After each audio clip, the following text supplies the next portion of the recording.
Sahana Vavatu Sahanau Bhunaktu Sahaviryam Karavavahai Tejasvinavadhitamastu ma vidvishavahai. Om Shanti Shanti Shanti. Welcome to all. Namaste. Very, very nice to have you all here. Very inspiring that you have taken the time to attend what during a time which is a very busy time for friends, family, holidays, movies, so many things. It takes something to be able to decide to choose, to be here rather than to be out there in a world that one is familiar with. But that familiarity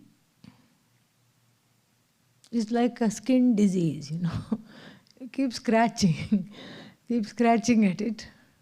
It feels good to scratch it, but then the more we scratch, what happens? More it aggravates. That is the definition of samsara. Pujya Swamiji used to say this. He used to liken samsara to a skin disease, some kind of a psoriasis or something. So it takes something to choose to come out of that addiction to scratching the itch. The itch, what does that signify? Strong preferences and prejudices for so many things. Centered those preferences and prejudices, aka raga, dvesha, respectively. They are, those preferences and prejudices are what? Raga, dvesha, as talked about in the Bhagavad Gita. They have a way of proliferating, multiplying. First there is one, and then suddenly there is 100. It grows exponentially.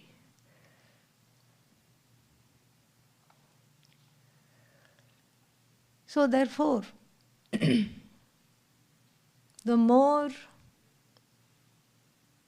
I scratch the raga and dvesha, and that itself is a big production. Sometimes I have to hire a band of scratchers. It's not so easy. I have to depend on other people, other forces in nature. I have to depend on things outside of myself. I have to depend on situations external to me. In other words, the more I want to scratch the surface of the raga dvesha, the more I become dependent, helpless, at the mercy of the objects, situations, people, events, and things to which I become more and more and more beholden. The sooner I recognize this, the easier it is to drop it. Sooner doesn't mean, age-wise. Sooner means whenever one recognizes it, it is soon enough. When is the time to give up samsara? Now. That's all. Yad aharam vrajet, tad aharam eva pariprajet. Adi Shankara says in one of the bhashyas to the Upanishads that the day one feels like stopping this mad cycle, scratching, itching, hurting, wanting more, scratching, itching, hurting, same thing. Scratching the raga and dvesha, not finding what I wanted. Instead, there is a gaping wound, tending to the wound with a little bit of cream and whatnot, and then again it gets ready to scratch. This is a vicious cycle. In between these cycles, due to some grace operating over time, something interesting happens. Suddenly, I say, what is happening to me? What's going on? What am I doing? Have I been asleep? Or worse yet, have I been in the middle of a nightmare? What is going on? I feel like I have finally woken up. Not from just a sleep, but from a nightmare. Sleep is akin to not knowing anything, ajnanam. What kind of ajnanam? Atma ajnanam. Self-ignorance. In sleep, one is, I don't know that I have a body, I don't know that there are other people, I don't know that there is a jagat, a universe to which I relate. In fact, I don't relate to anything at all. I don't know anything. Sleep by itself cannot and does not cause problems. In fact, one is happy in sleep. It's the nightmare that causes the problem. Sleep, ajnanam, this nightmare, anyatha jnanam. Anyatha jnanam means not that not knowing is converted to wrong knowing. Knowing of what? Atma. What is Atma? Myself. The not knowing cannot cause problems. Cat doesn't know what? It is Satchidananda, limitlessly whole. Or perhaps it knows, we don't know. But generally speaking, it doesn't know. Dog doesn't know. Cat doesn't know. None of the animals know from, they all have Atma Ajnanam. But the cat, the dog, etc., in some ways are better off than us. That's why they are called muktaha, sarva evate. They are already free from this series of wrong knowings. Not knowing is one thing. It is akin to sleep, but then we are talking of the nightmare, the recurring nightmare of wrong understanding of the I, which is the legacy, which is the special prasada, which only the human being, you can say, quote unquote, enjoys or suffers from. That's all. Dogs don't have it, cats don't have it, any other pets in the house don't have it. They seem to be happy, left to themselves. All animals. As long as they don't end up in the cooking pot, they seem to be happy. As long as they're not abused, killed, they seem to be contented. But for the human being, something else is going on. In addition to not knowing, there is, as though Mother Prakriti, Mother Nature, gave this being full freedom to desire, full freedom, uninhibited awareness of myself I have. I have total uninhibited awareness. In the animals also there is awareness, but it is somewhat inhibited. It just needs to know a few things. It needs to recognize its own species for the sake of procreation. It needs to recognize species that are not itself, other species, for the sake of protection. This is all it needs. It needs to know where food comes from. It instinctively knows how to get that food, how to push aside predators and go to the food. That's enough for it to lead its life. But for the human being, that is not enough, far from enough. Because the self-awareness is uninhibited. Free will, until it comes under the spell of these raga dveshas, the capacity is uninhibited.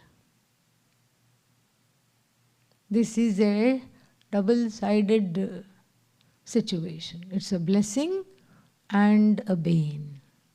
Why is it a blessing? It's a blessing because it makes me curious. I'm curious about the Jagat, the world. How does it work? What does it do? What is its source? I'm curious about the source of the Jagat. Is there a source? Does it have a name?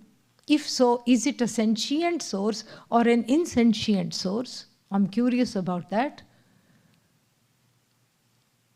I'm curious about that which is called Ishvara. Finally, I'm curious about myself, Jiva. What makes me tick? What makes other people like me tick? What makes me run? What makes me smile? What do I want? And this is a blessing because it gives jignasa, the desire to know. But it is also a bane. Why? Because the not knowing who I am yields itself to all kinds of misapprehensions of I. I don't know who I am. In the vision of the Upanishad, one is free, one is whole, one is happy, one is not lacking anything, one is undisturbed, one is the epitome of Shanti, peace and contentment. But then I do not know that. It doesn't stop there. The not knowing morphs into what we call anyatha jnanam, the nightmare. Morphs into a nightmare. I am not good enough.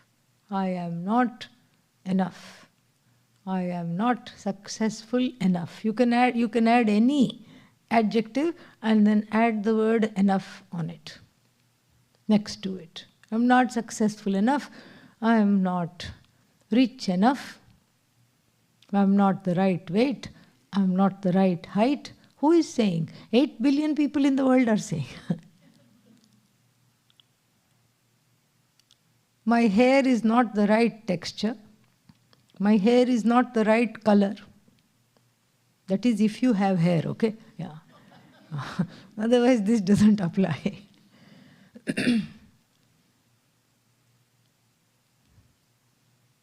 If somebody has curly hair, they want to go make it straight. Right next to them will be sitting somebody who has straight hair who wants to make it curly. This is what it is. This is what we are. And these are all the broods, the offspring of the original problem. What is the original problem? Self-ignorance. As the sleep of self-ignorance morphs into the nightmare of self-misapprehension.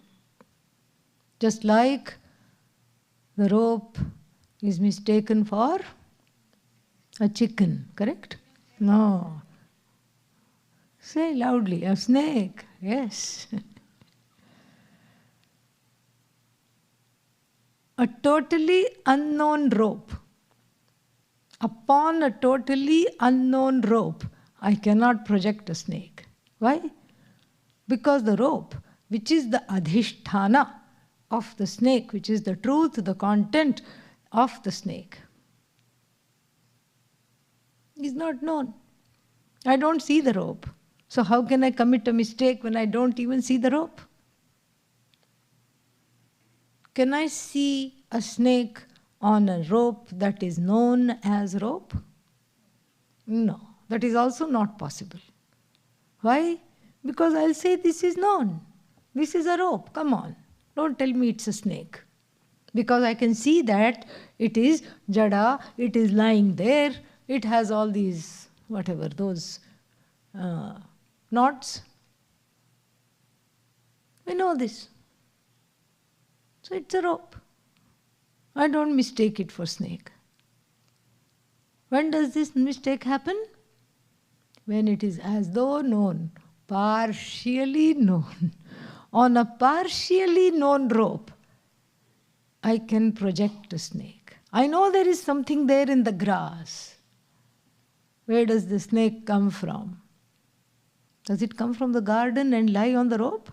Yeah? Yes? No. Where does the snake come from? Right here. It is created. It's the snake of fear.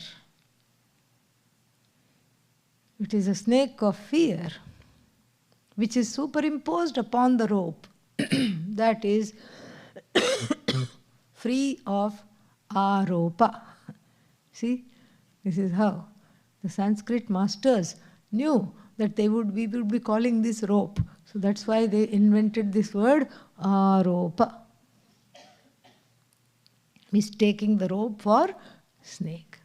My own fear, I powerfully project. Look at how powerful I am. My own fear I powerfully project over what? The rope. Converting it, so to speak, wrongly into an object of fear. This is the problem of Atma Ajnanam. Recognized, I can shed it. How to shed it? By studying the Upanishad. Okay? That's how to shed Atma Ajnanam. Recognized, I can shed it. Not recognized, what happens to it? It sheds me into pieces. The choice is clear. What am I going to do? And so, recognizing rope as rope simply calls for being able to see what is just as it is, without my own additions, without adding my own masala to it. And what is the masala? Fear and sorrow are the ingredients in this special masala that everybody carries, which vitiates one's vision of the Jagat, the universe, of the Jiva, myself and others, and of Ishvara, the source of the universe, if there is such a thing. This is why, this is the cause of sorrow. First I paint the universe dark, dull, sad, drab, grey colors. And then what? I say, I don't feel so good. I have to see past this projection. The whole thing is a projection. In fact, the whole Jagat is a projection. We say Ishvara's projection. It is a projection. And then what? I don't know how to live inside this projection. What do? I project my own projection. So I am living in a projection after projecting my own projection. I am living in double projection. Very confusing, very sorrowful, very painful, and extremely dangerous.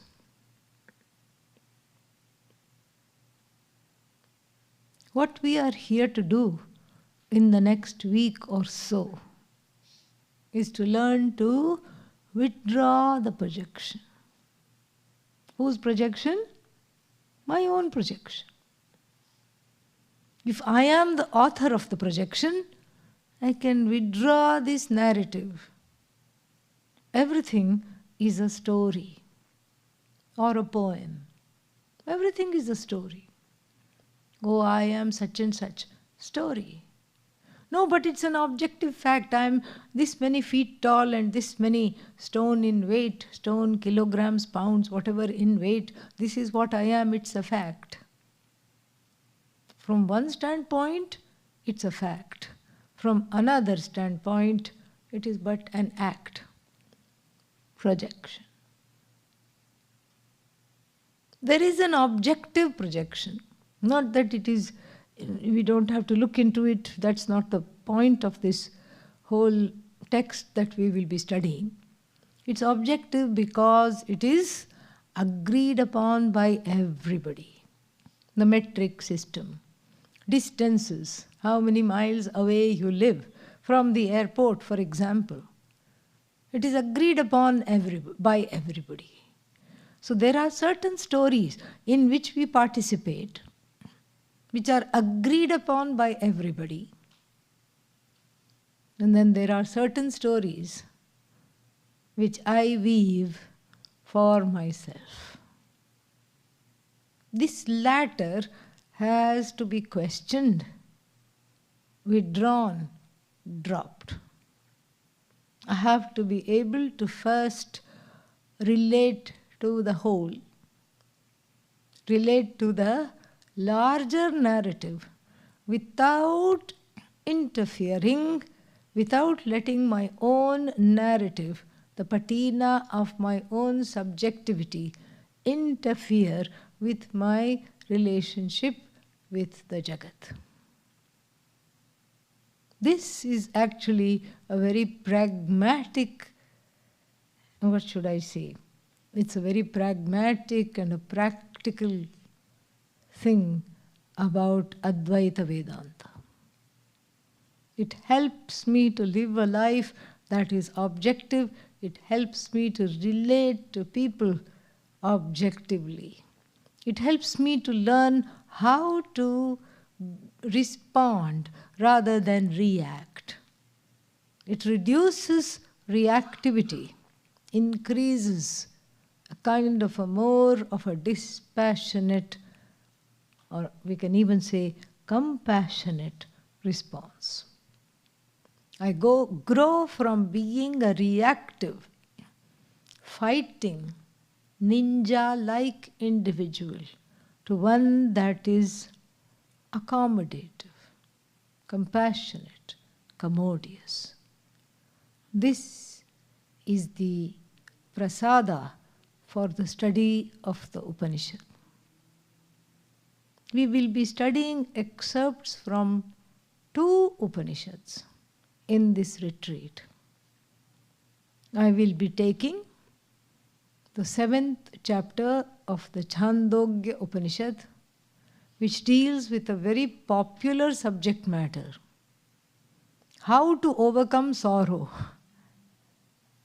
Who doesn't want to know? Please raise your hand. See? It's popular. Everybody wants to know. This is what it is. It's popular. And then Swami Muktatmananda will be taking a mantra from the Mundaka Upanishad. So this way we'll have little bit of 2 vignettes from different Upanishads, which will inevitably speak to one another, because even though the Upanishads are different, they share the same language. And here I'm not talking of Sanskrit, I'm talking of the language which is the vision. They share the Sanskrit also, but they share the language of a vision without division. This is what we are going to be doing. How to overcome sorrow. An ancient, and if I might add, a timeless question, which has been debated upon and which has been researched upon by everybody, politicians, philosophers, historians, alchemists, and of course people who study Vedanta, religions, and Vedanta also. So we'll be seeing how one can be extremely accomplished and yet suffer from sorrow. And that will be the subject matter of the classes. And then there is one announcement. There is a small change in the schedule.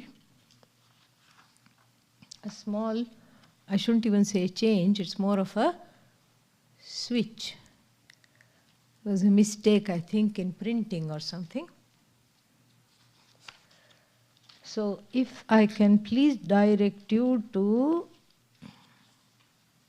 page number, the very second page here, camp schedule.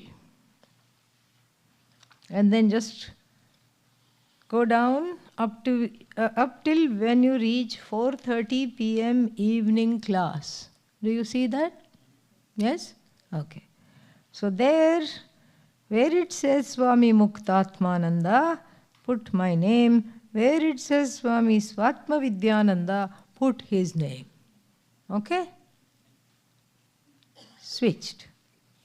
So I will be taking the classes on 25th, 27th, 29th, and then he will be taking the classes on 26th, 28th, 30th. Is that clear? Yeah. Rest all is as is. No problem at all. And in fact, if we make this switch, then it is very easy for you to remember. Remember what? That all the classes that are there on the 25th, 27th and 29th, I'll be taking, and all the classes that are there on the 26th, 28th and 30th, he will be taking. So that makes it, hopefully, at least in my mind, it makes it less confusing for me. Okay, yeah, and of course December 30th, December 31st is a different schedule, and we'll just follow that. All right, yeah. So there is a couple of questions we can address. What happens after liberation? Ooh, this is a nice question. I like it. It goes straight to the point. The honest answer is nothing. All right. You still will get up. You will still have your hot water, coffee, tea, whatever you drink in the morning. You will still brush your teeth. You will still take a shower, etc., etc. Then, can I leave tomorrow? No. But why? Because even though you will be engaged in all these activities, they will not be a source of frustration, sorrow, fear, etc. Before, one was doing out of a sense of a notion of bondage. I have to do this, I have to do this, I have to go there, I have to accrue this, I have to get this, I have to get that, I have to get famous, I have to get rich, I have to become this, I have to become that, I have to become successful. Now I understand that the very becoming, the very act of becoming is what? My unbecoming. That if you understand, then the sorrow is gone. So then, after enlightenment, after liberation, I don't do things out of a sense of bondage because I have to. I do things because I want to. There's a big difference. Much of our lives goes in obligations to people. What will they think? This is something which everybody has, but I think people of Indian origin suffer from what will they think itis. Yes, very strange disease. What will they think? What will they think? How will I be? What will they think? Let them think. No, no, no, no. What will they think? That won't be there. That won't be there. There will not be any sorrow. There will not be regret. There will not be guilt. But from the outward view, that person's life, the jnani, the person of self-knowledge, that person's life will be exactly like anybody else's life. Jnani also eats and drinks, ajnani eats and drinks, jnani sleeps, ajnani sleeps. It is very difficult to tell them apart, unless one is oneself a jnani. Then you can tell them apart. So, this is what happens after liberation. I grow from a person who feels like one has to do this, has to do that. There is no freedom. I grow from that to being a person who freely gives, freely does, no inhibitions. That is what happens after enlightenment. So you will stay, right? Yeah.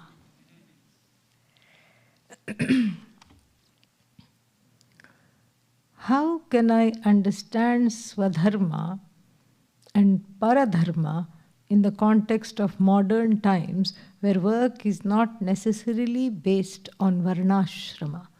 The difference between Swabhava and Swadharma is not clear as well.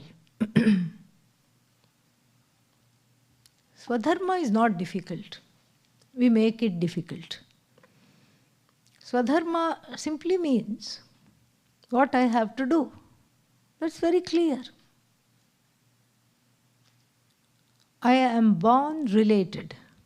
Even before I am born, somebody is claiming me as my child, as this is my child, right? Father, mother are already saying, okay, we are welcoming this child into the world. They may be an elder brother or sister, a sibling, who says, why is this child coming into the world? Up till now I had my parents to myself and I have to share. Not fair. Grandmother, grandfather are already there. Uncles, aunts are already there. I am born related. And so there are duties with regards to these relationships. There are expectations. I have expectations. They have expectations. There are duties with regards to these expectations. So what I have to do? I have to fulfill those things, expectations. I have to carry out these relationships. I have to do my part. I'm born in a particular country with certain laws that I have to follow. I have duties as a citizen, as a neighbor, as somebody sharing a space with other beings. I can't do as I like because I'm sharing a space. I have to be thoughtful. I have to be alert. I have to be mindful, not just of my comfort, but that of everybody else also. This is all Swadharma, articulation of Swadharma. Then Swadharma has one more component. And what is that? That is, I have something unique to contribute. Oh, but I don't know that yet. Doesn't matter. Let it take a whole lifetime. I have something to contribute to this world. Otherwise, I won't be in this, I won't look like this. I won't have these skills. I won't have these limitations.